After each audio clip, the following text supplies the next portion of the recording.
మీ జీవితంలోనే అత్యంత కఠినమైన నిర్ణయం తీసుకోవలసి వస్తే, మీరు బ్రతికే అవకాశం లేదా ఇచ్చిన మాటను నిలబెట్టుకోవటం. ఈ రెంటి మధ్య దేనిని ఎంచుకుంటారు?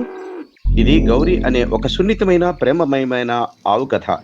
తన నిజాయితీని ఒక ఆశ్చర్యకరమైన పరిస్థితిలో పరీక్షించబడింది. తన నిజాయితీ ఆమెను కాపాడుతుందా? లేక అడవిలో మరో ఆహారంగా మారుస్తుందా? అనగనగా ఒక ఊళ్ళో గౌరి అనే ఒక ఆవు ఉండేది. అది అందరితో చాలా మంచిగా, ఎవరితోనూ గొడవలు పడకుండా, యజమాని చెప్పినట్లు నడుచుకుంటూ సాధు జంతువుగా నమ్మకంగా ఉండేది. ఒకరోజు అది అడవిలో మేస్తూ ఉండగా బాగా ఆకలితో అటు వచ్చిన రుద్ర అనే పులి కంటపడింది. ఆవుని చూడగానే రుద్రకు అప్పటి వరకు ఆపుకున్న ఆకలి ఒక్కసారిగా విజృంభించి గౌరి పైకి దూకబోయింది. ఆగు ఆగు పులిరాజా, నేను చెప్పే మాటలు కొంచెం ఆలకించు. నాకు ఇంటి వద్ద నందిని అనే ఒక చంటి దూడ ఉంది. అది ఇంకా ఈ లోకం గురించి పూర్తిగా తెలుసుకోలేదు. నేను ఈ పూట దాని ఆకలినే తీర్చలేదు. నీవు దయదలిస్తే నేను వెళ్ళి కడసారిగా నా బిడ్డకు కడుపు నిండా పాలిచ్చి అందరితో ఎలా నడుచుకోవాలో కొన్ని మంచి బుద్ధులు నేర్పి వస్తాను అని వేడుకుంది. ఆ మాటలకు పులి నవ్వి, ఓహో, ఎంత నమ్మకంగా పలుకుతున్నావు.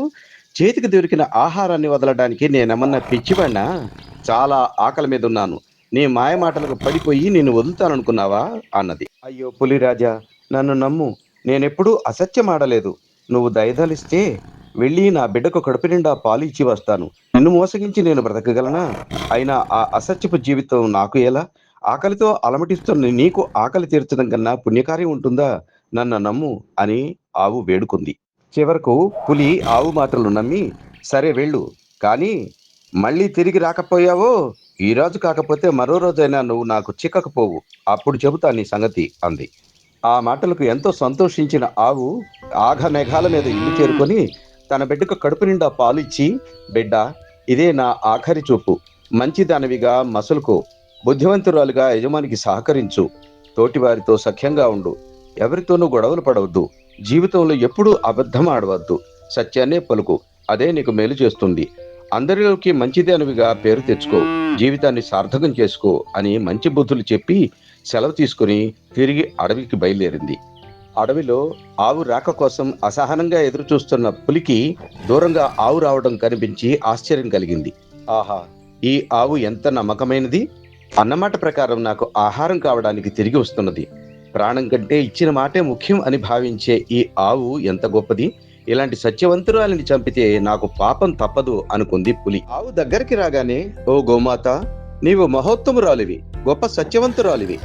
ఇచ్చిన మాట కోసం ప్రాణాలు లెక్క చేయక నాకు ఆహారం అవడానికి వచ్చిన నిన్ను చంపితే నాకు మహాపాపం చుట్టుకుంటుంది.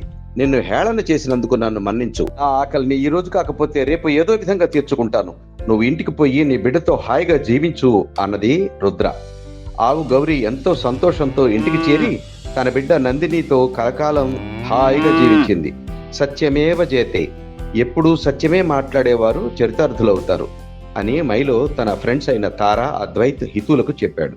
మైలో అతని గ్యాంగ్ చేసే సాహసాలు, చెప్పే కథలు మీకు నచ్చినట్లయితే వెంటనే లైక్, కామెంట్ మరియు షేర్ చేయండి.